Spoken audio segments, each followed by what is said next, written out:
From the Opubco Studios in Oklahoma City, this is a Thunder Update. We're brought to you by Bob Moore Ford. I'm Jenny Carlson here in the studio, and Anthony Slater, Thunder beat writer, is on the road and joins us on the phone. And Anthony, you've got to start. You're on the cusp of this back-to-back on the East Coast, Boston, Philly. So we've got to talk about these 5 games that came before this little road trip. Unbelievable stretch for the Thunder, 5-0. I think we said before this 5-game stretch started, if they went 2-3, it'd be okay, and 3-2 would be really good.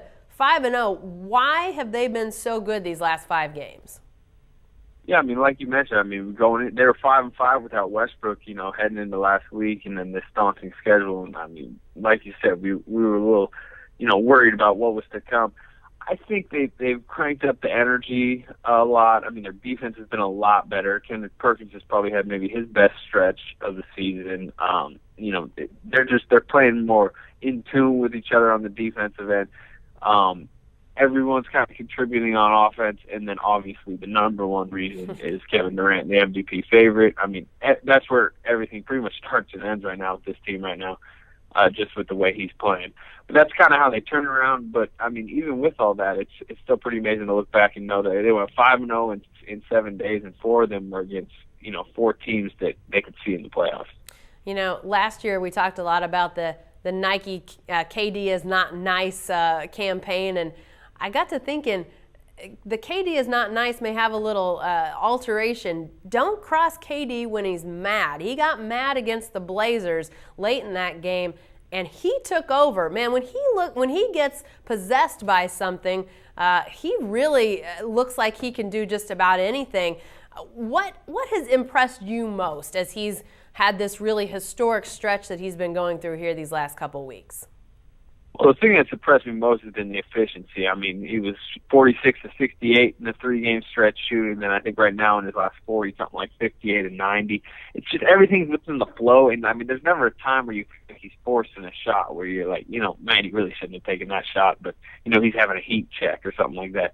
I mean, everything's within the flow. There's almost to the point where you're like, man, he should probably shoot more if he's hitting that high percentage. Why doesn't he just pull from 3 every time he's going down?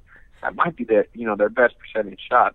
But, I mean, like you mentioned, he has shown kind of this competitive fire, and that's what they say with some of the all-time greats like Jordan. They find ways to get mad during the game to kind of, gain an edge and, get mad at an opponent. Even if they're maybe even making it up in their head that, they something happened that takes them off.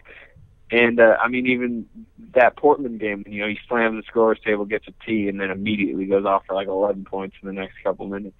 Yeah, I think the Thunder would take a Kevin Durant technical if it led to that every time. Another guy that is playing well here these last couple games is Reggie Jackson. Obviously, the points were noticeable against the Spurs, but he's had some nice stretches here, especially offensively. What about his game has stood out to you as the Thunder's gone on this 5-0 run? Yeah. Like you mentioned last night, 27 points, but also 8 assists and 0 turnovers, which, I mean, for a point guard, especially going against Tony Parker on the road against San Antonio on a back-to-back, I mean, that's a great, great line. He's been good, but he's also been up and down. His defense hasn't been great. Parker went off for 37 last night. That wasn't all on Jackson by any means, but, I mean, he was part of it. So he's been up and down, but I think he's starting to kind of turn the corner and get more comfortable within the starting line, get more comfortable with Ibaka and Durant and playing around them.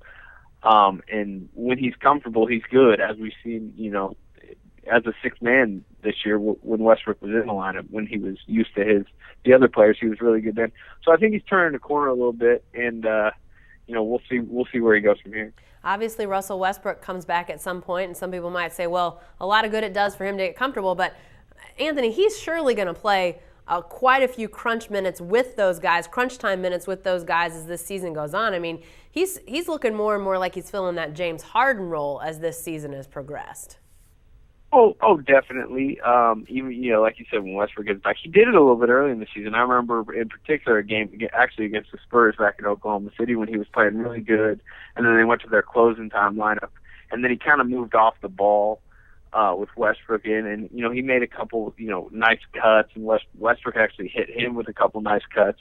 He was playing the off-ball 2 guard. He's going to have to learn to do that if he wants to, consistently get me, 30 minutes a night, because Westbrook's not going to sit that much if he's healthy and playing like he is. So he's going to have to learn to not only play with Durant and Ibaka as he's, starting to develop now, but also more with Westbrook. Definitely so. All right, lastly, let's look ahead a little bit. You are in Boston currently, a little East Coast swing.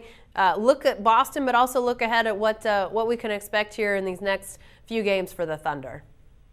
I mean, I think you can expect 2 wins. That's likely. I mean, we're talking about teams that are combined way under 500. 2 of the worst teams. They're rebuilding teams. You can even maybe say tanking teams in this season.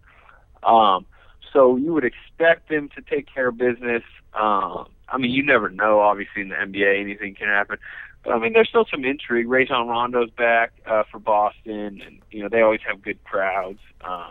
And then in Philadelphia can score some points. They got Michael Carter-Williams, a rookie, who will be matching up against Reggie Jackson. So, every game in the NBA is interesting, but coming up, the games that the Thunder are really looking forward to, they play the Miami Heat twice in the next month, and those are kind of the games with Durant versus LeBron that everyone's kind of looking forward to. That first Miami matchup coming next Wednesday night. We'll be talking about that a lot more as it gets closer. Be sure to stay with the best coverage team anywhere at newsok.com and every day in the Oklahoman.